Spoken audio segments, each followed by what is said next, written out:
arguably man's first and perhaps his biggest feat of genetic engineering, corn.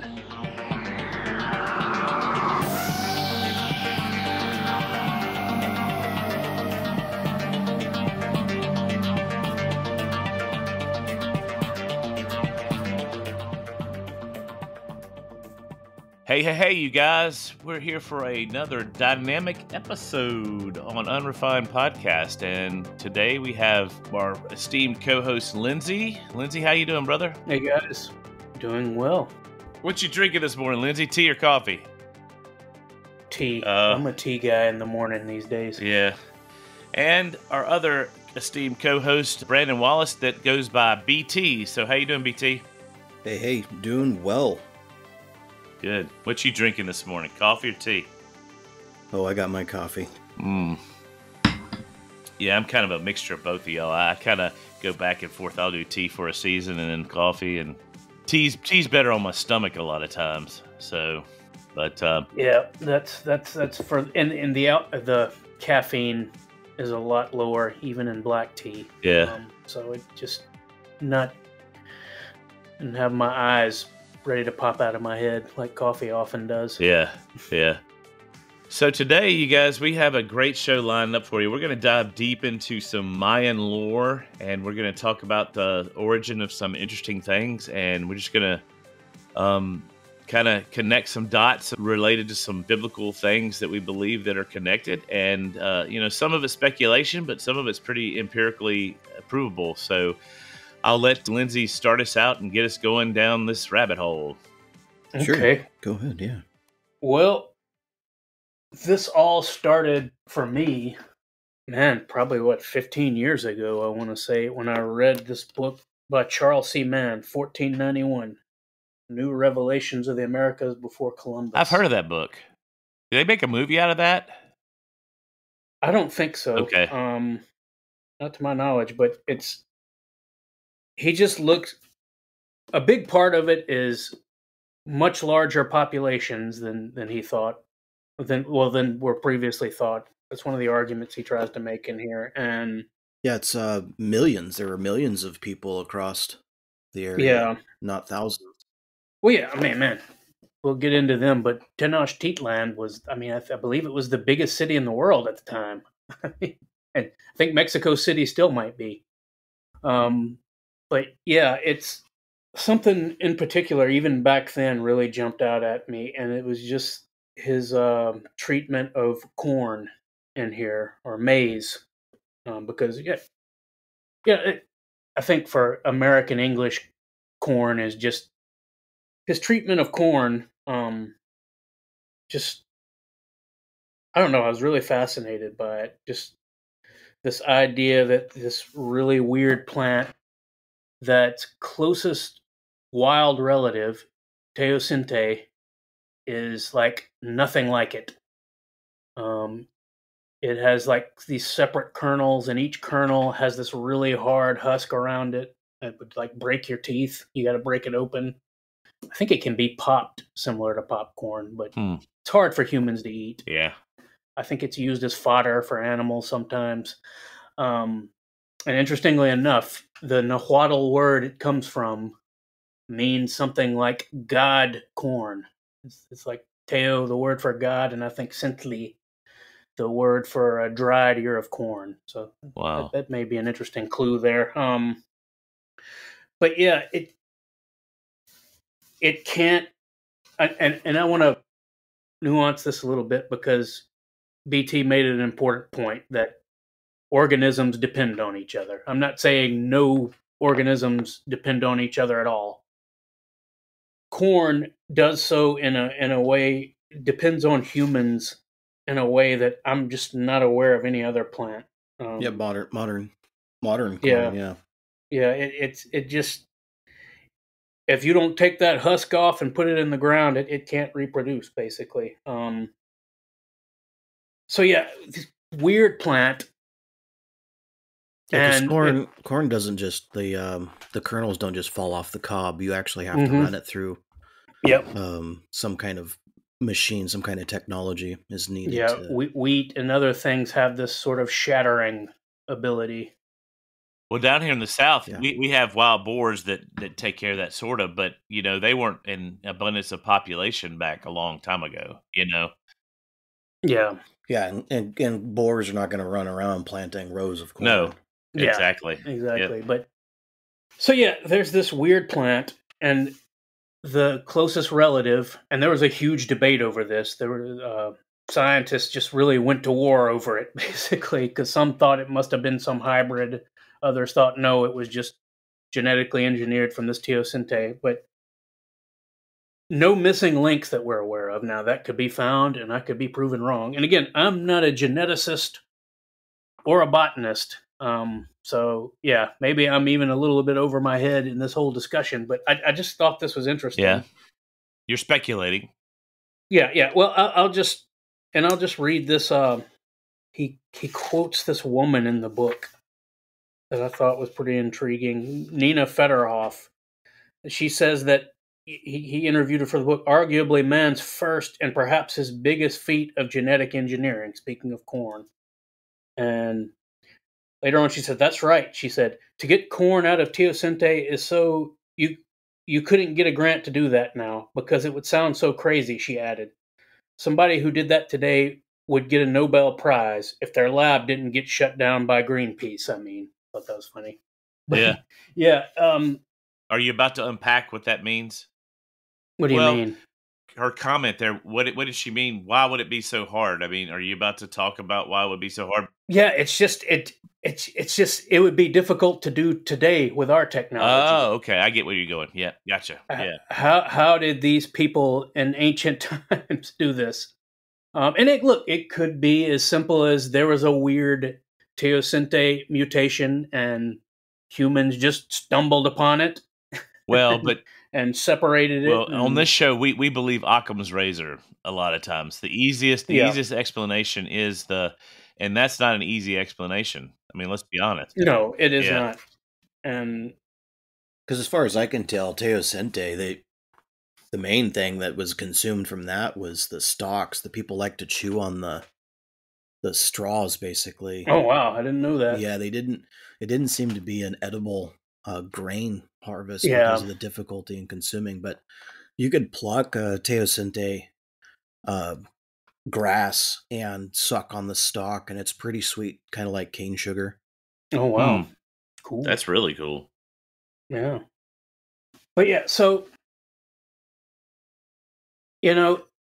very strange plant again, and no missing link between this plant and what we have today as corn. And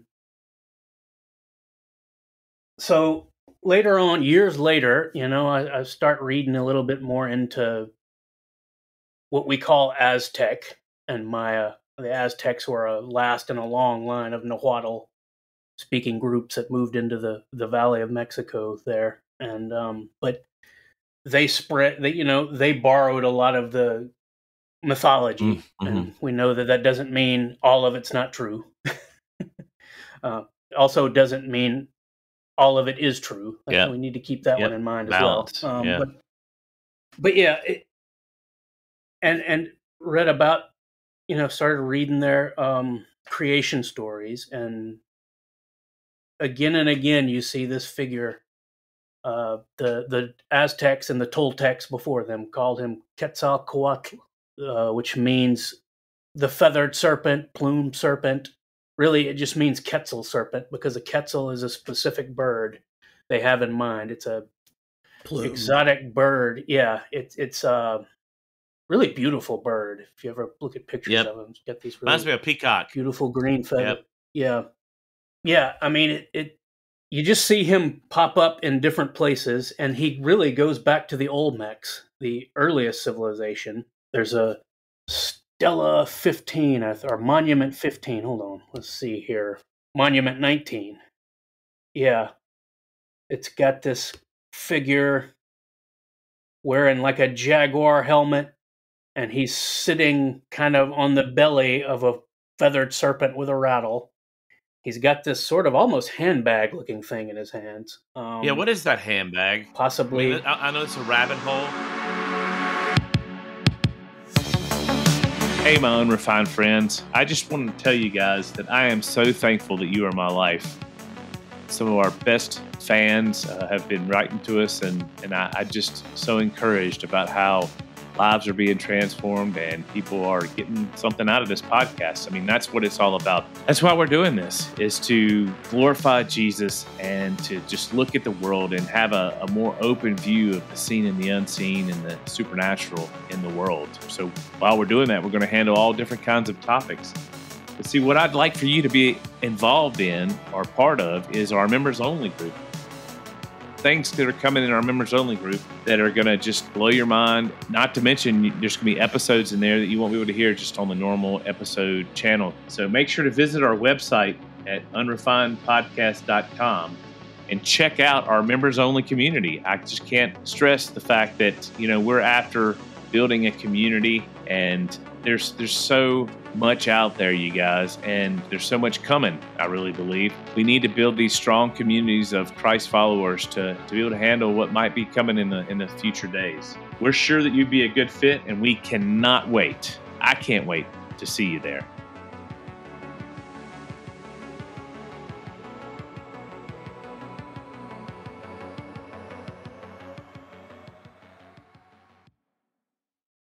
What is that hand? Everybody talks about everybody talks about the handbag. Gucci bag, yeah. The Middle Eastern ones might have been pails, water pails. But I don't think they had metal pails in Mesoamerica. No. So too many stories.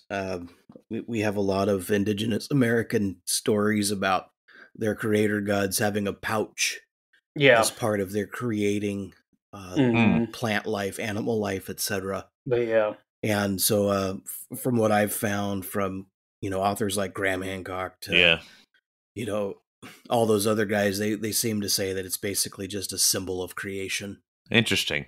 So when we see that handbag in different hieroglyphs or not hieroglyphs, but different drawings or engravings, it's some sort of creation going on generally, right? That's what it seems to be. I mean, that's going to be the Occam's razor. Man. Yeah. He's carrying one of those bags. He's sitting on the belly of this sort of coiled or upraised feathered serpent, almost like it's a boat or a vehicle of some sort. There's two birds up at the top around this basket with a lid on it. That's one of the earliest depictions of the feathered serpent there. It's Olmec Monument 19 in the La Venta site in Tabasco. So he goes all the way back to the Olmecs and the classic Maya.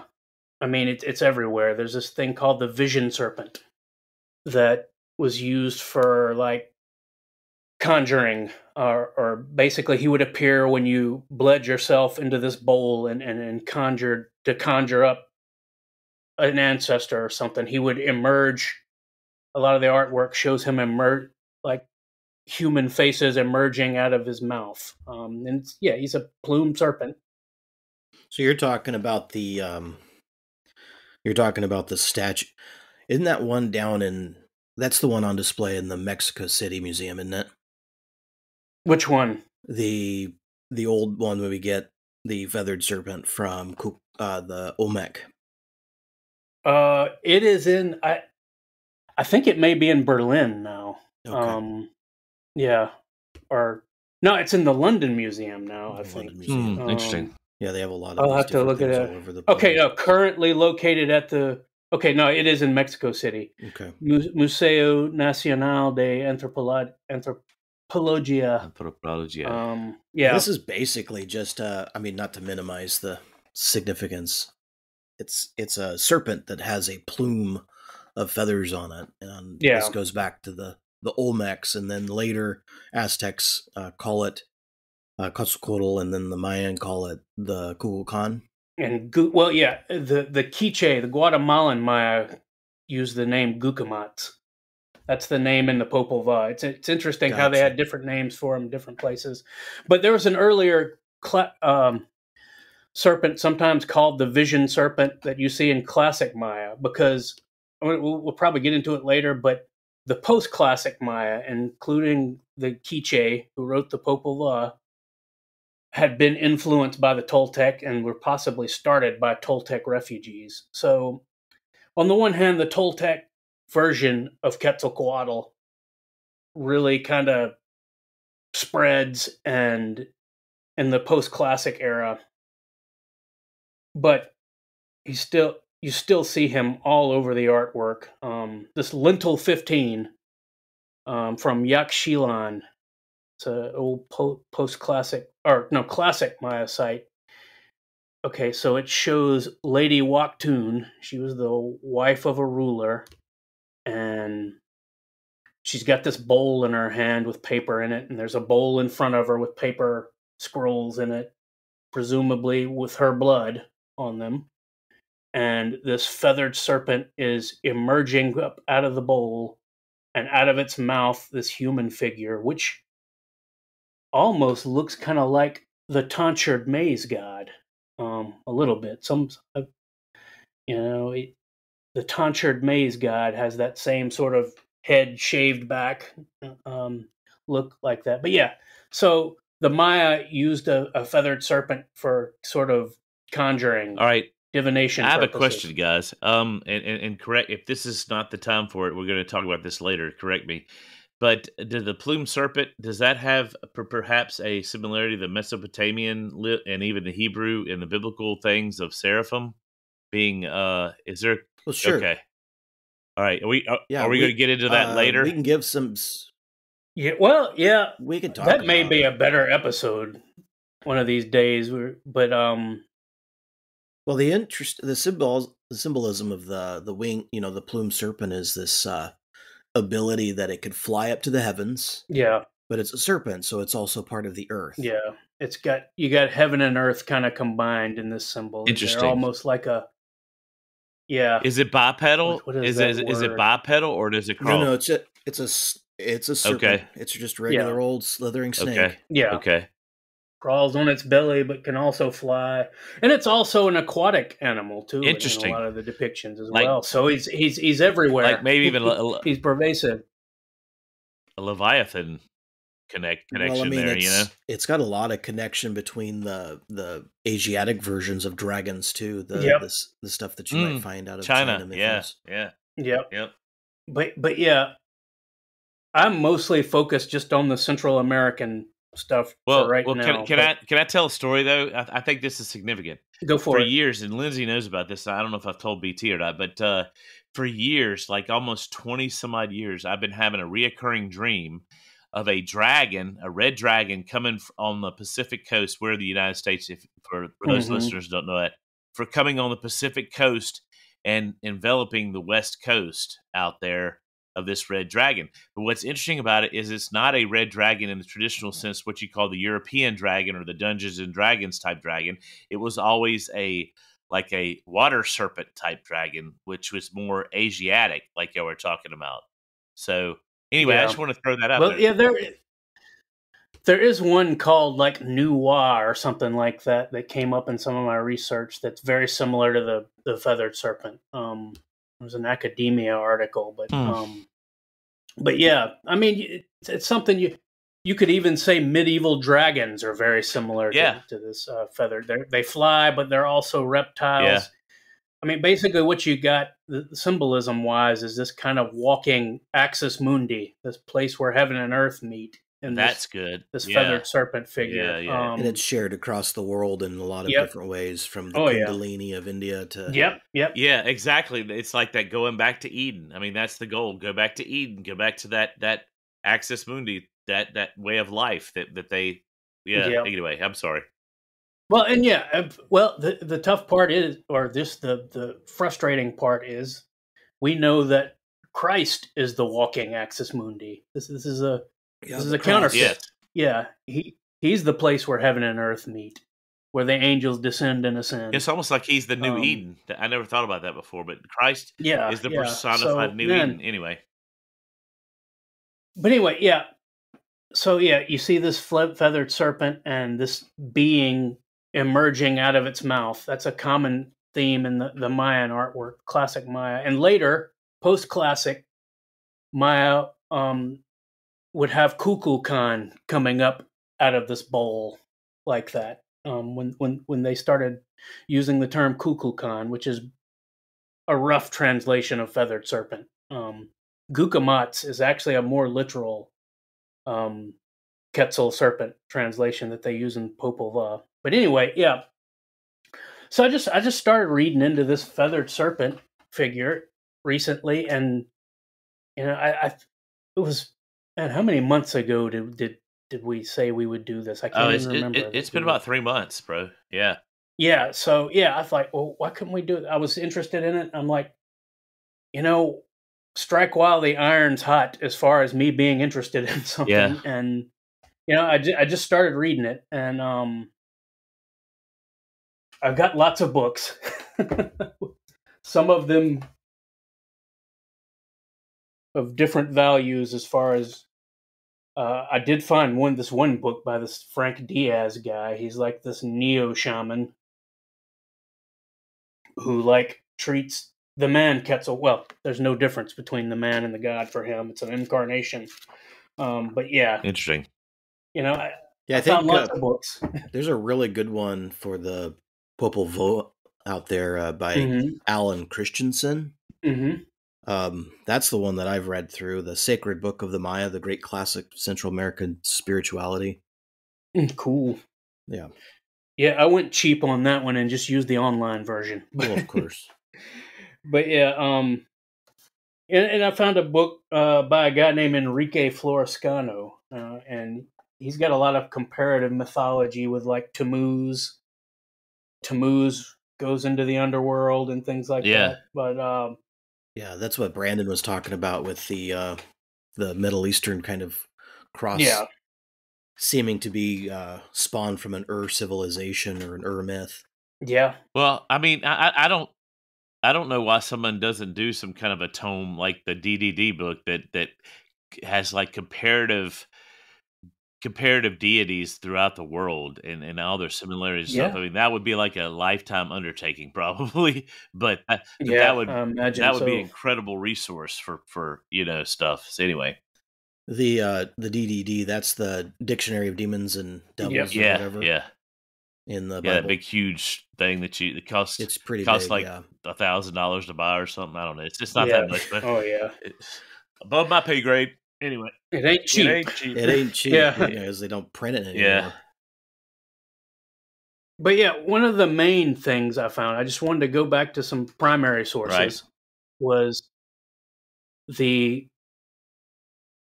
it's called the Codex. I'm gonna have to read this one because it's difficult. Yeah, I have trouble with a lot of these names too, Brandon. You are not alone. Yeah. Well, I have trouble with common names that French, Spanish, well, not Spanish, but French and other stuff, so. Yeah, the Codex Chimalpopoca, and it contains the Annals of Quahititlan, but for our purposes, the Legends of the Sun was really helpful. It just describes sort of the Toltec, because the Aztecs kind of borrowed this from a group called the Toltec. Yeah. They probably added their own things to it, but that preceded them. And did the Toltec come before the Aztec? Help me out with it. Yeah. Yes. Okay. I thought so. Yeah. So it goes Olmec, Toltec. Yeah. Roughly. Yeah. That's roughly as far as that area of Mexico. You got the Olmecs were actually down on the Gulf Coast down there. And then you got Teotihuacan. We don't know who ruled it. It's just this big mysterious city. Lots of feathered serpent. There's a feathered serpent temple there, of course. And then it fell around the same time a lot of the classic Maya cities fell.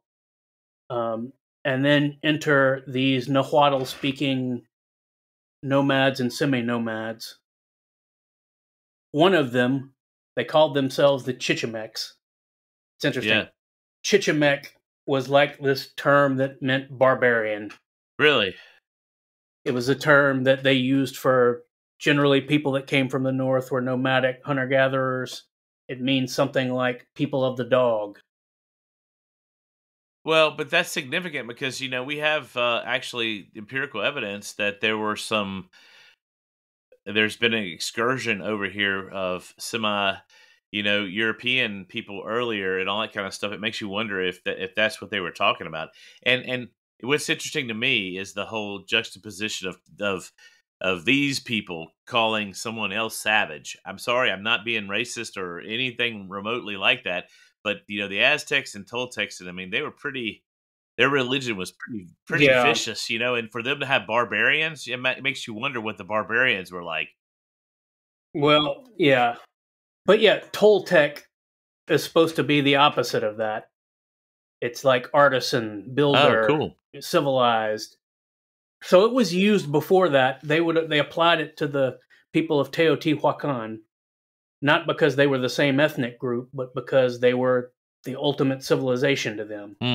To the point where some of them viewed Teotihuacan as sort of the place where the gods created the universe or something like they're that. Eden. Yeah. But yeah, so the Toltecs, but the Toltecs, how like you have this thing where, we can call ourselves this insulting term, but you outsiders can't call us that. Well, the Toltecs were like that with the term Chichimec. They called themselves the Chichimecs because they remembered their humble past, hunter-gatherers, led by a guy named Mishcoatl, the Cloud Serpent, who was the father of the man Quetzalcoatl, who we'll get into later. That he was probably one of the leaders that led them kind of into this valley of Mexico and conquered lots of places under a deerskin banner. He had a deerskin sort of flag. And so yeah, the Aztecs were the last.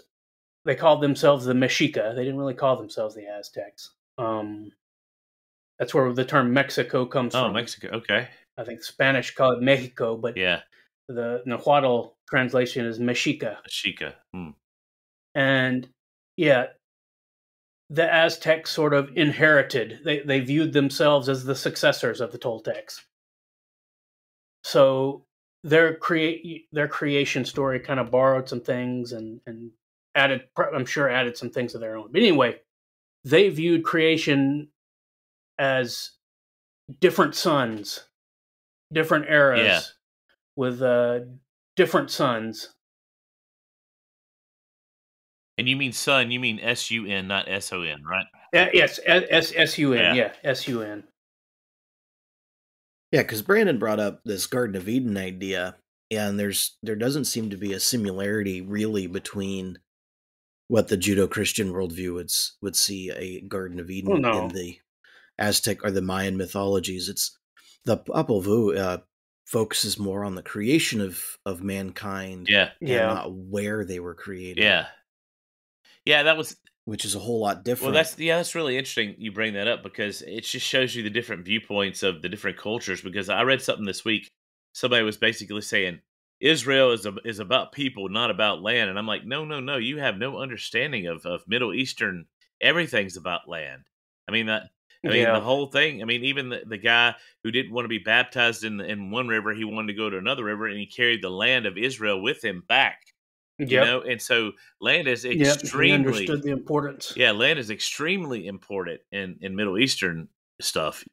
Yeah, it's why we're exploring this, because it's cultural understanding. We're exploring these cultures to help us, foster some understanding and empathy about where they come from. Yeah, it gives us perspective to look through someone else's eyes for a little while. Well, and we have a tendency when we don't understand people to demonize them, and we need to understand that these people were doing the best that they could in the fallen world and with Revelation. Yep. And that's why I think Revelation is so important. And that, I mean, I'm going to do a little plug here. That's why I'm a missionary is people need to have the true revelation. They need to have an understanding of it.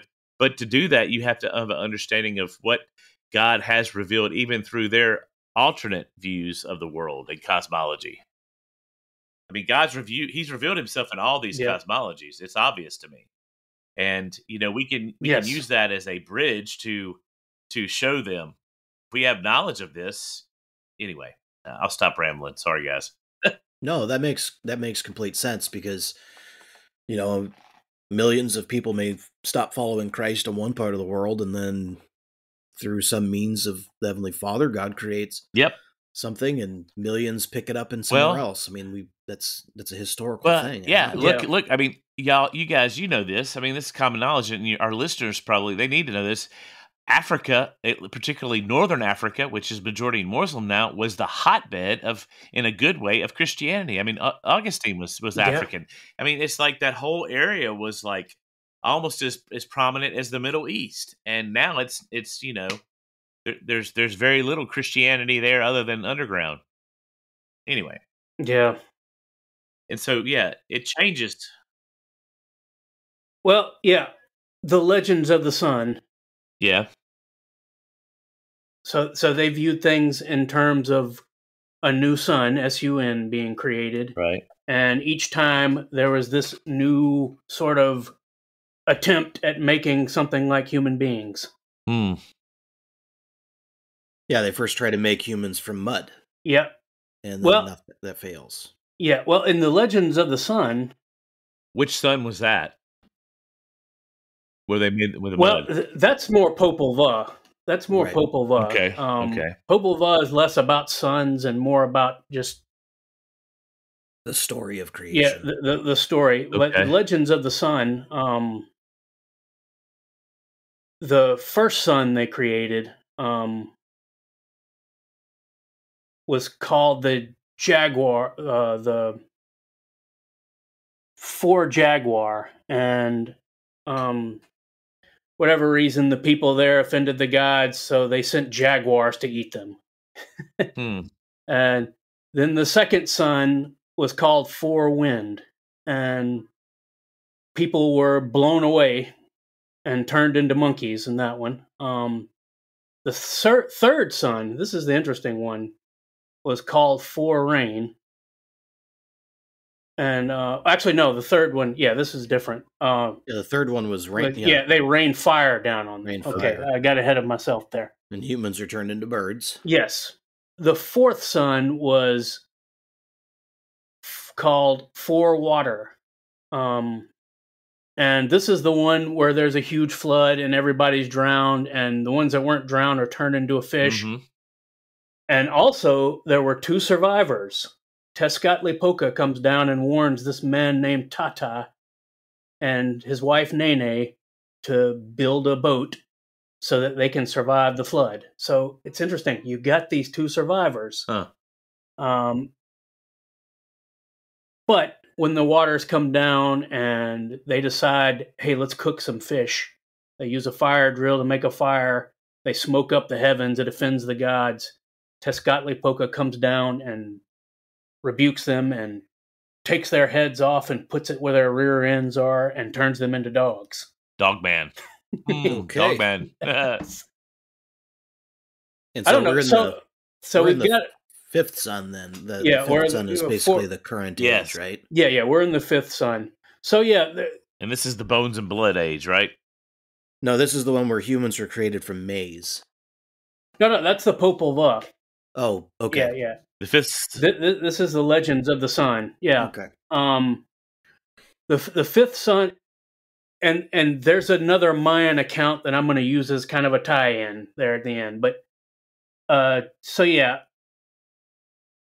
just thought it was interesting. You do have this couple who survives, but in their story, they offend the gods and get turned into dogs. So you almost got this repudiation of the line of Noah here.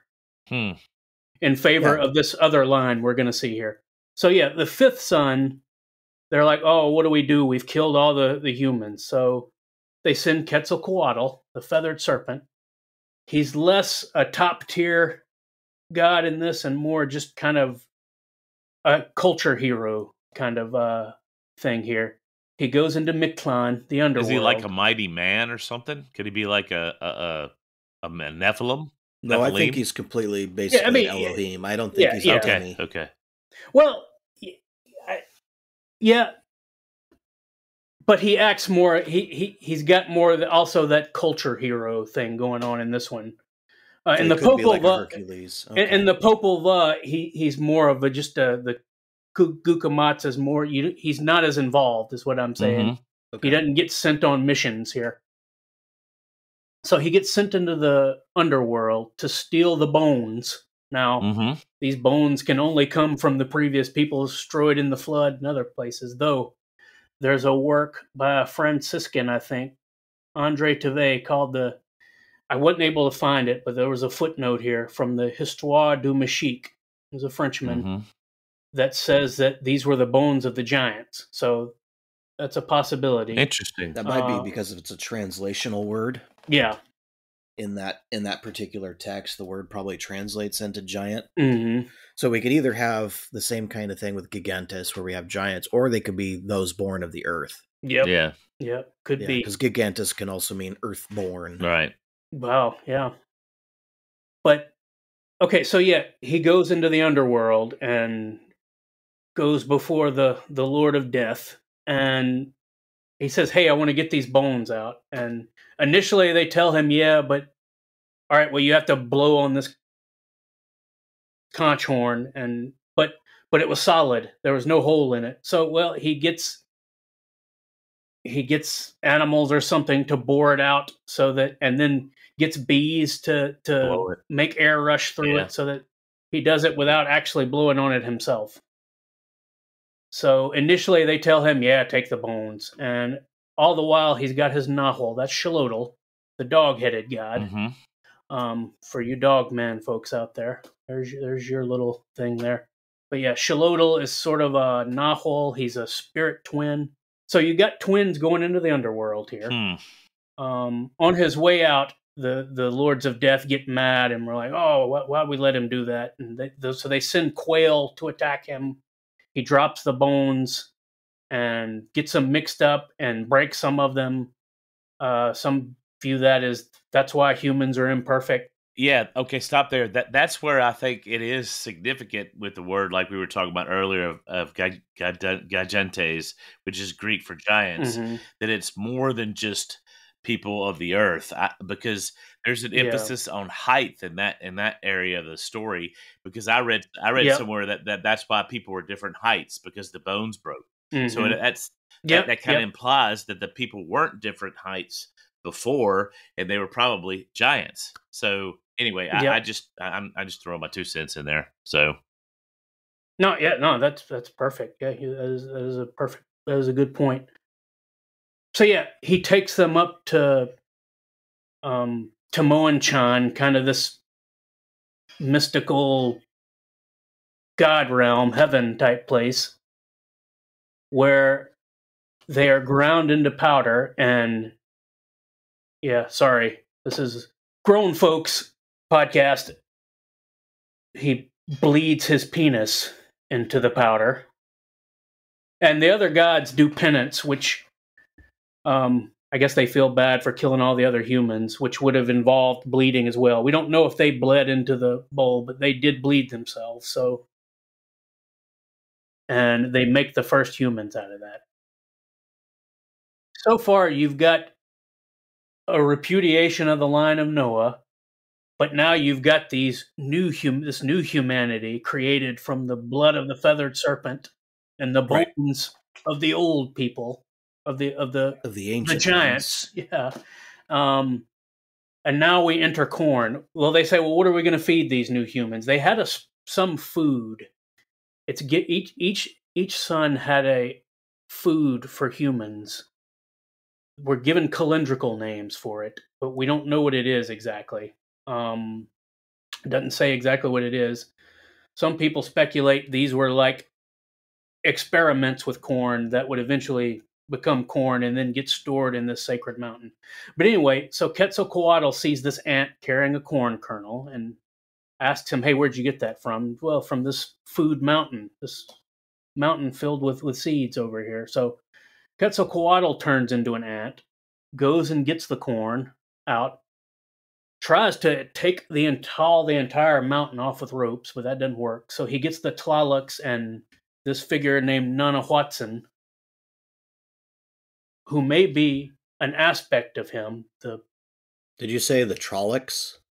Tlalocs. Okay, thanks. The Trollocs are from time, right? That's what I heard too. It's spelled Tlaloc. Okay. Tlaloc. Yeah. It's the rain gods. The rain gods take all the corn out. Nanahuatzin, this sore-covered god, this deformed, sore-covered god, who becomes the fifth sun in some of the other accounts I read. He is an aspect of Xolotl. And who was that? Xolotl is a dog-headed god. Okay, the dog-headed guy. So Yeah. we've got an aspect, we've got a personality of this other entity now. Yes. It gets your head spinning after a while. We're all over the place with the different deities. Yes, man. It's almost like avatars, it's like Eastern mysticism in a way. There's a lot of parallels there, but yeah, I think a lot of them don't understand it. It's not even straight with them. Again, it's by design. I think it's the enemy making it esoteric. Maybe he tells the truth to a special priesthood, but we got to keep all those rubes out of here. La confession. So we'll tell them this confusing crap. Yep. Anyway, okay, so that's the legends of the sun. We end with corn as this sacred food taken out of a mountain and given to mankind.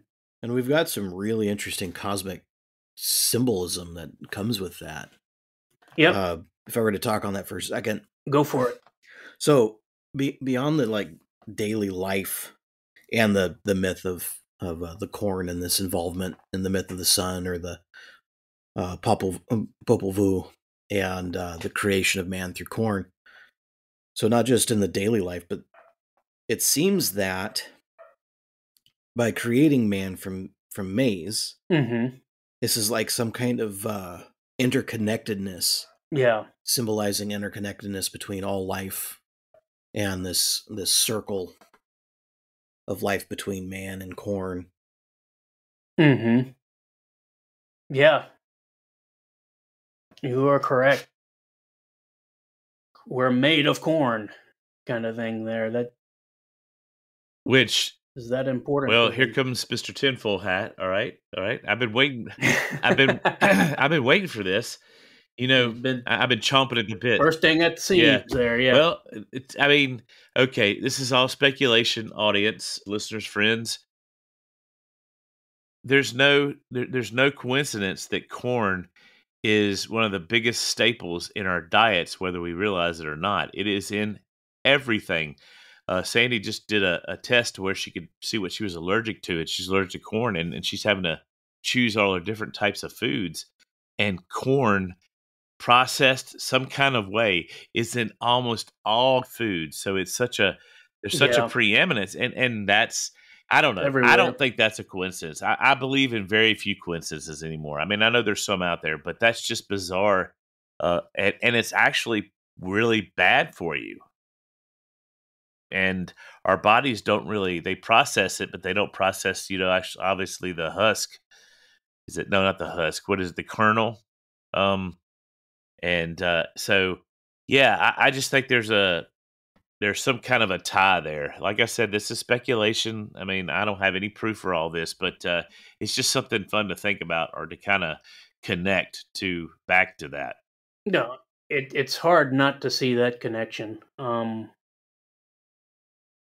Corn is everywhere. Well, they're poisoning us with corn. I mean, literally, they're poisoning us with corn.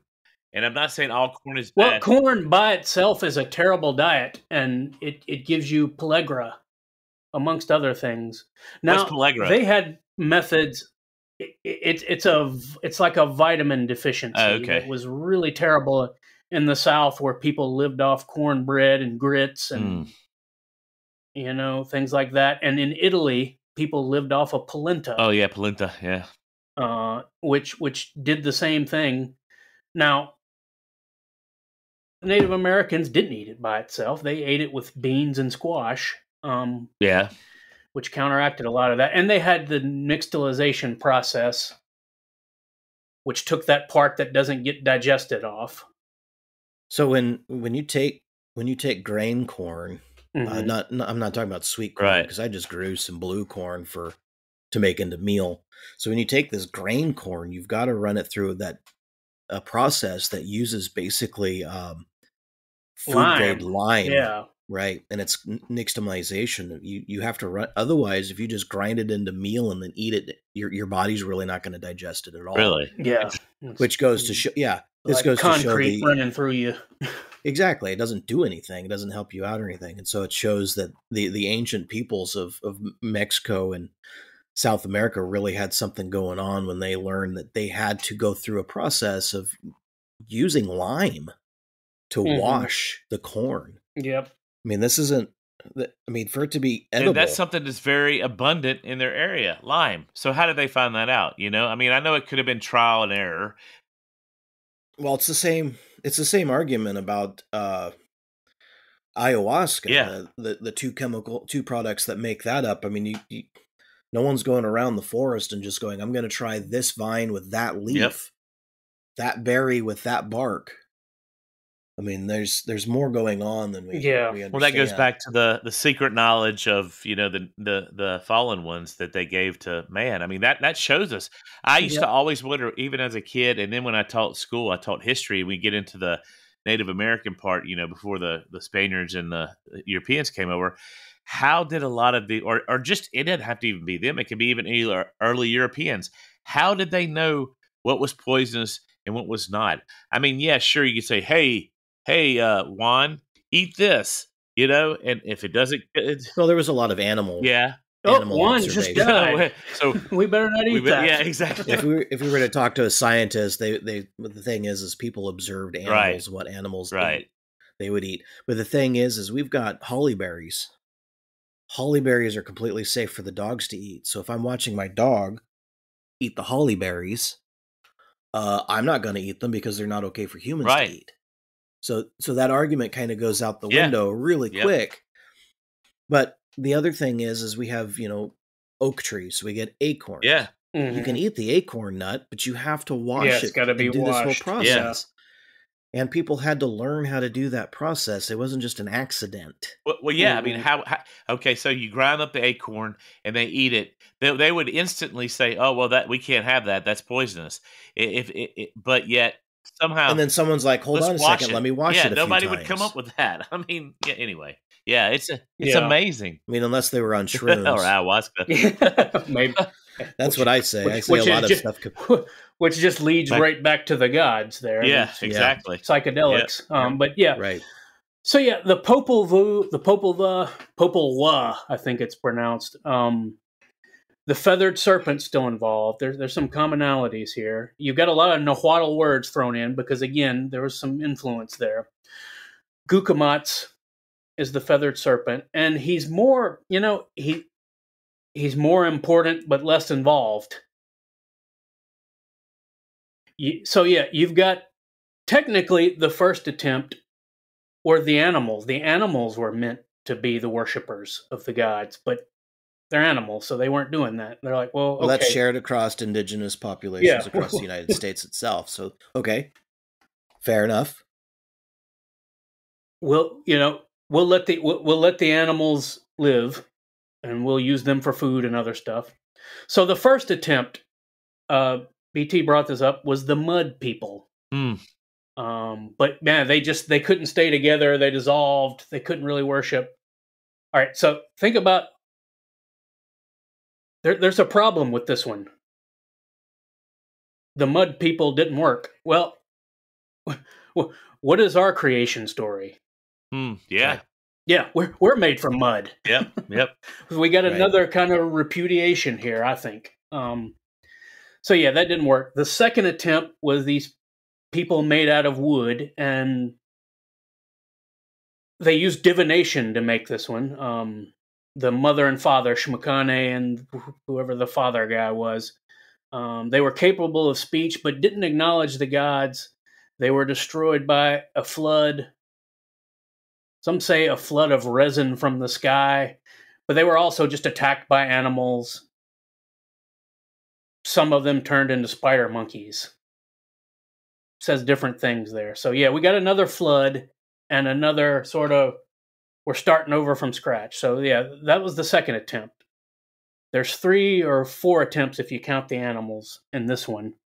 Then you got this huge interlude with the hero twins, Hunahpu and Xbalanque, which flashes back to another set of hero twins, their father and another guy, Hunahpu, 1 blowgun, and 7 blowgun. They go into the underworld. Sorry, there's a lot here. This huge interlude has so much in it. It actually starts with the hero twins going and defeating this monster called Vukub Kachiks, I think. 7 Macaw.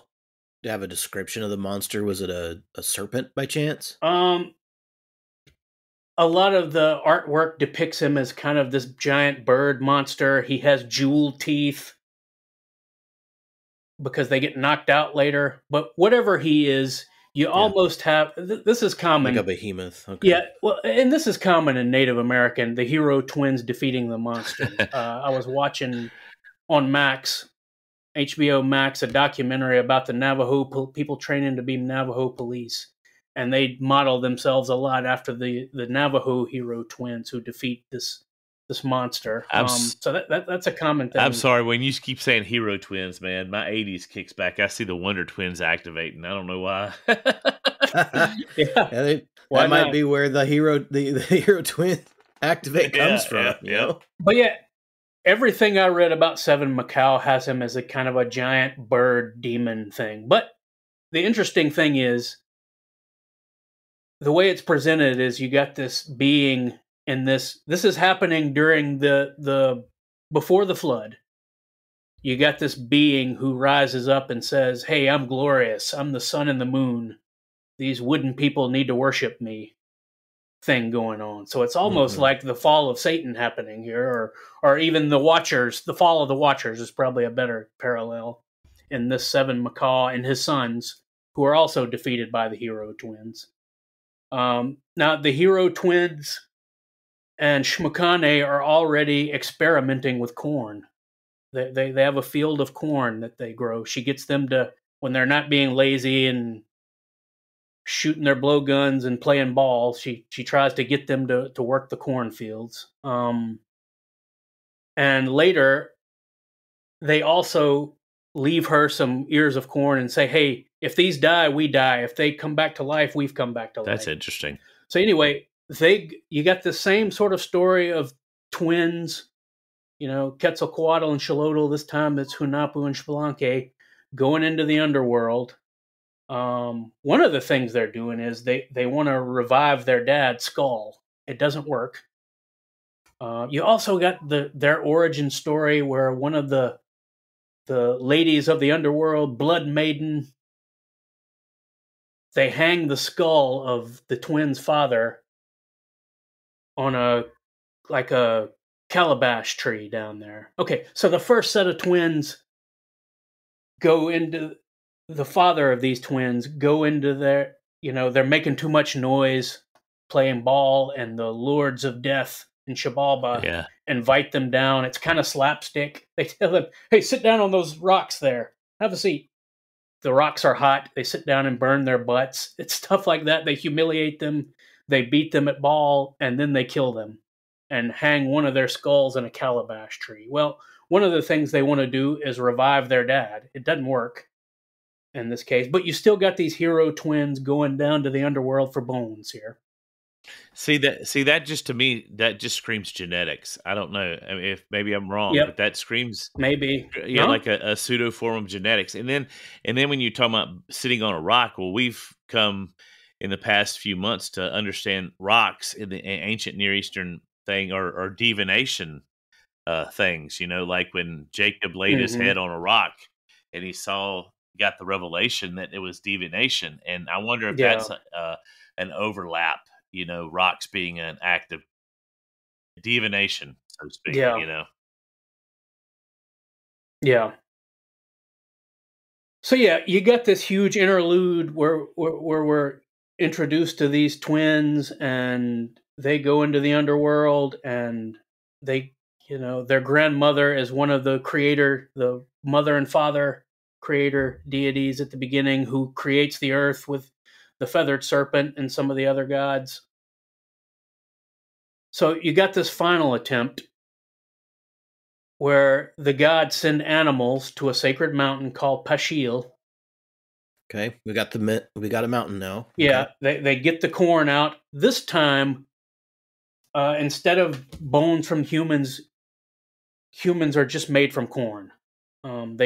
Shmakane grinds it up and mixes it with water, and they form it into people, and people are made completely from corn. All right, so there's another book called The Annals of the Cocachels, another Guatemalan Maya. I'm sorry, go ahead. So this, what you were saying was this god basically said, "Hey, we're going to make humans into tamales." Yeah, why not? Okay, that's all right. Yeah, human tamales. I mean, I'm cool. I'm down with. I'm probably just speaking because I'm hungry. I don't know. Yeah. Yeah, but well, I guess corn. I have hot sauce all over me, babies. Yeah, I'm definitely never been crazy about that red sauce. I just like to get the white cheese put on them. But yeah. There's another book called The Annals of the Cocachels. Cocachels. Sorry, that's another hard one to say. It's those Nahuatl words, yeah. Yeah. Well, yeah, this is a Mayan people in Guatemala. They have a similar story of these animals and perhaps this coyote and hawk, these two gods being sent, and they make people out of corn. But this is interesting. They mix the corn dough with the blood of the serpent and the tapir from the sea. Now, I couldn't make heads or tails of the tapir. Maybe that's some other god there, but I just thought it was interesting that they mix it with the blood of the serpent in this version.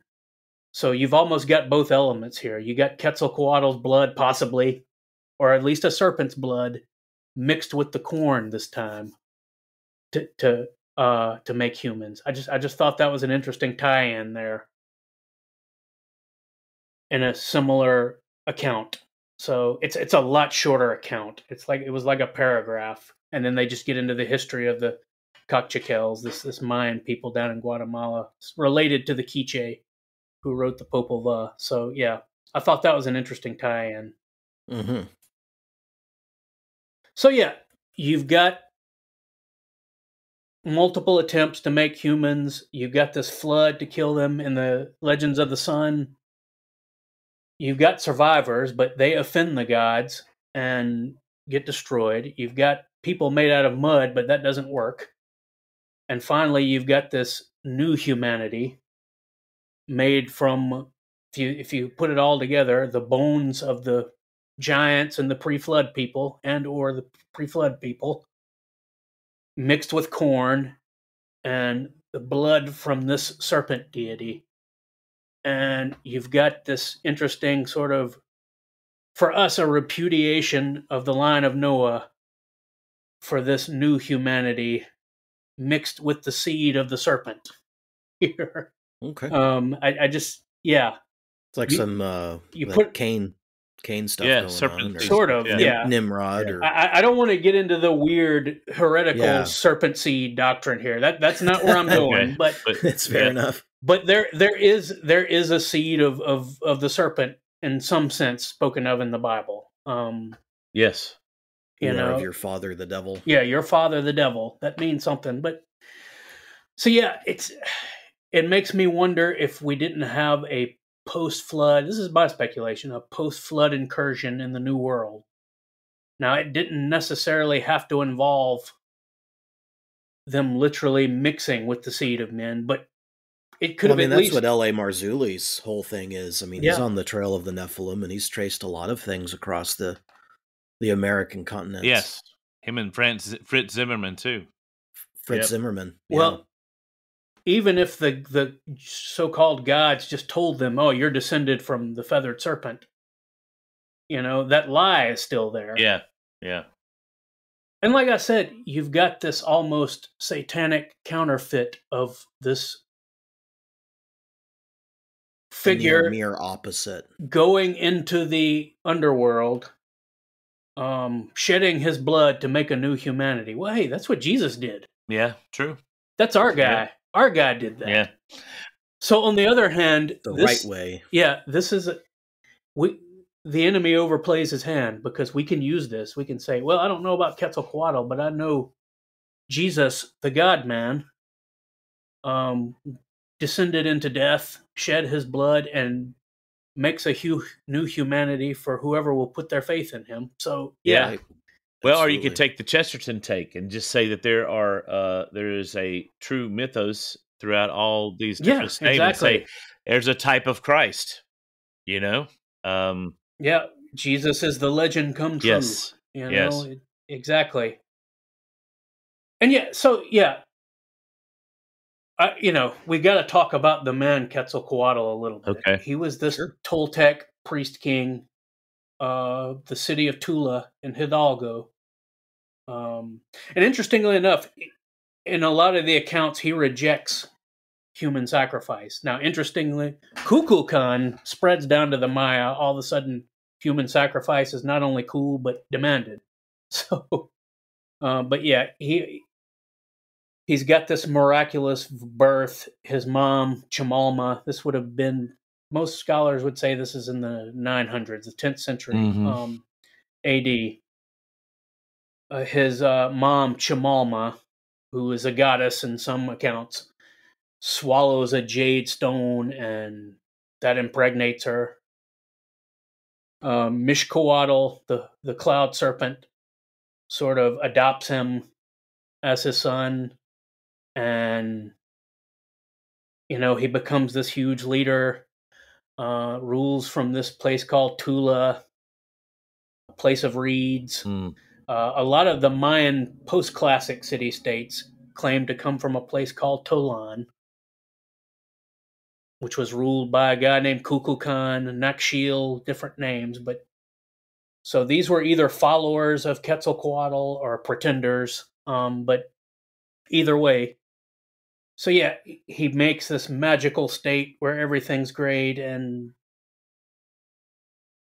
he doesn't do human sacrifice, and he's a priest of the god Quetzalcoatl, and gets conflated with him a lot. He's almost a distraction sometimes, because the story is he makes it hard to separate the god from this. I don't want to say historical figure, because I think the gods are historical too, even if some crap is made up about them. But yeah, most of the stories have it that he gets drunk and fools around with his sister or something and is disgraced. The priest of Tezcatlipoca. Now, Tezcatlipoca, you got to mention him too. He is also twinned with Quetzalcoatl at times. His name means the smoking mirror. And in some of the creation accounts, Tezcatlipoca and Quetzalcoatl twins go and defeat this monster. Tezcatlipoca loses his leg, using it as bait to draw in the monster. The hero twins lose an arm against 7 Macaw. They get it back later. But, so yeah, you got that story repeated. But yeah, Tezcatlipoca is almost like this dark mirror image of Quetzalcoatl. He's the opposite. He takes part in the creation. They work together on things, but they're also work against each other. So the priests of Tezcatlipoca are the ones who are kind of making things hard for the man Quetzalcoatl, Sayacatl Topiltzin. And he's disgraced. He leaves Tula and goes and founds other cities. And eventually, some of the legends have him burning himself and rising up to be the morning star. Interesting. Wow. Others have him leaving to the west on a raft of snakes. Now, obviously, Venus existed before the 10th century AD. So right. He didn't become the morning star. Right. But you got Quetzalcoatl and the morning star linked up here. Now, we're not going to get into the Lucifer debate on this one. That may be another. But Hillel ben Shakar, which was translated in the Septuagint as Eosphoros. That's the morning star. Xolotl, the dog-headed god, is associated with the evening star. That's Venus as viewed in the evening. Mm-hmm.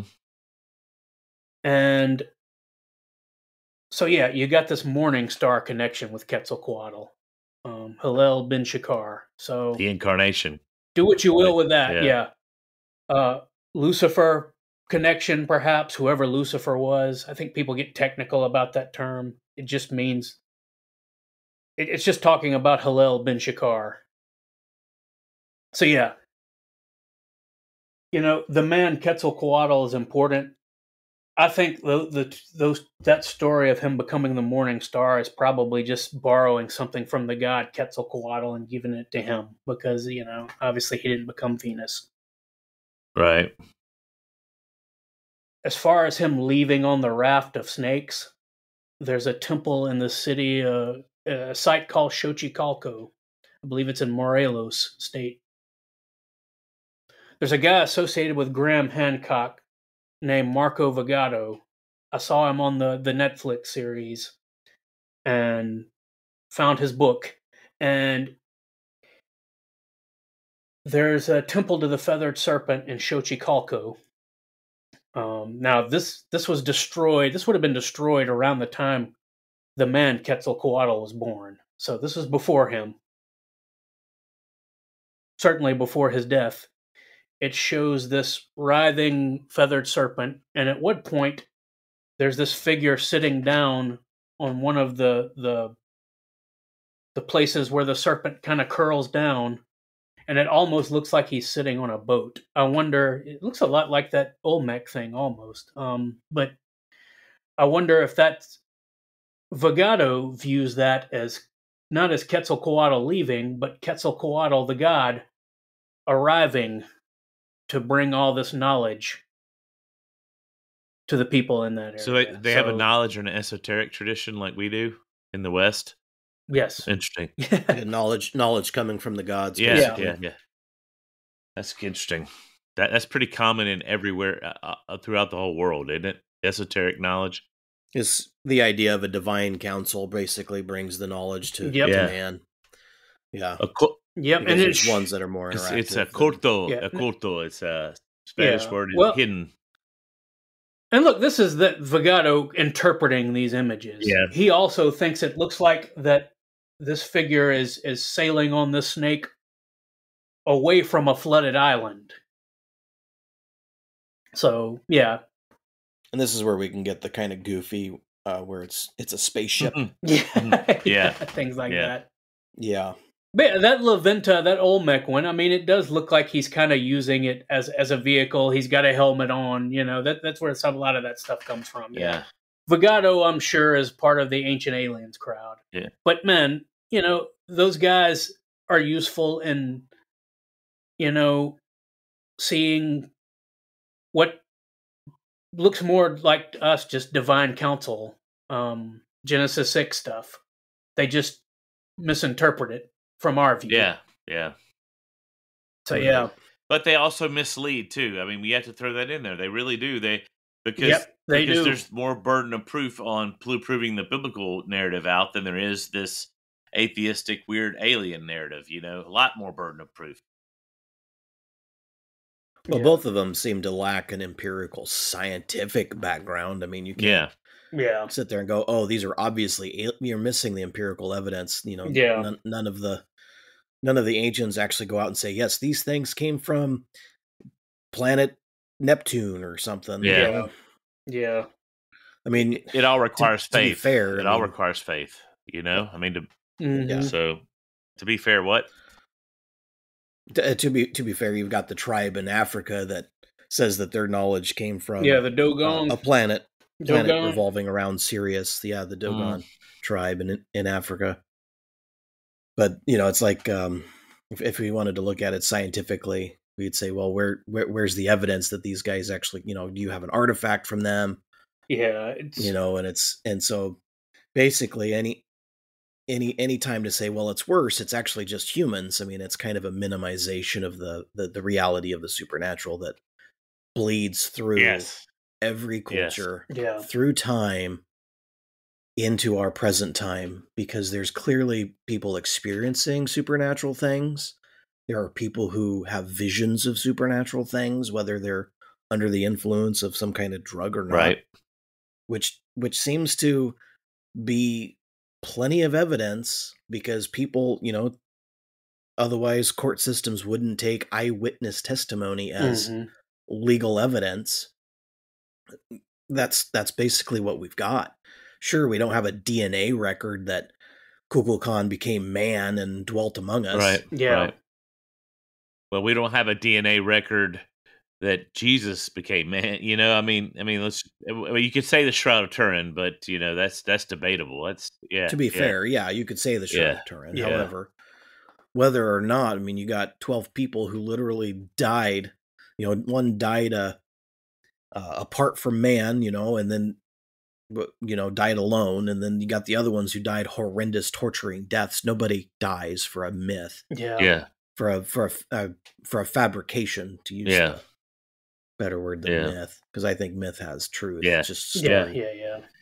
But nobody dies for a lie. Well, to me, it's amazing that all these guys, even back in the the 19th century, 1800s, came up with the whole myth, the true myth, and bleed into the 20th century with Lewis and Chesterton. And I mean, it's just, it's like that latent wisdom and knowledge is there. It's almost like what Jung or Joseph Campbell would call it's that it's just inside of us. It's it's like part of our natural, they would say evolutionary, knowledge, but we say revelation knowledge, so like in Romans, when Paul says, everywhere you look, you see evidence of God. And there's too many things that are inside of us that latently are just there, that we lean towards the God thing. And I was talking to Tim this weekend, and we were talking about, we were doing a walk, and I said, which takes more faith, to believe that aliens came and gave us the knowledge to take frequencies and make the pyramids, or giants built them? I mean, Occam's razor says Occam's razor in a lot of ways just says, big people built them, So anyway. Oh. Yeah. So where do we want to land this plane, guys? Where do we want to wrap all this up? Well, yeah, that's all I had. But I mean, I could read you so much more. Oh yeah, I got a pile of books here, but yeah, just man, this was a really fun one for me to look into, man. Just we can revisit it later. We can go into more in depth and revisit it later too. For sure. Yeah, bring in and compare it to do some comparative mythology, sort of, if you wanted to. Yeah. Yeah, so for listeners, they can find out more. There's a codex called the Dresden Codex. Yes. Yep. It's pretty useful. There's also the Chilam Ba'alam. Yep, the Chilam Ba'alam. It's a collection of books. And we'll put that in the show notes. More than one of them. We'll put that in the show notes for you guys to check out and to dive. Well, yeah, and the Popol Vuh, there's free. It's POPOLVUH. There's free versions of it online. Yeah. Translations. And the Codex Chimal. Hold on. Let me go to the library. The book is called History and Mythology of the Aztecs by John Bierhorst. That has the Legends of the Sun in it. It's another god, Maize for the Gods. Another book, Maize for the Gods by Michael Blake. That sounds interesting. Yeah. The Empires of Atlantis. That was Marco Vagato's book. I got if you want to read some nutball stuff, this was a good depth into some cultural appreciation. Yes, definitely. Oh yeah, for sure. Learning about the other culture really was awesome. Well, look, man, it's to celebrate our uniqueness. Yeah, the Aztecs, however they got it. I mean, they built a city out in the middle of a lake. Yeah. Yep. That still exists to this day, and is still one of maybe the biggest city in the world, man. That's pretty amazing. I think Rio is, but it's in the top 5. I definitely know that. Yeah. Yep. Yeah. Fantastic. Good episode. That was awesome. Well, thanks, guys, for everything you've done, all the research and everything like that. And let's just kind of wrap it up here. Thanks, guys. We'll be coming at you later, audience. Enjoyed We loved it, and this was a great episode.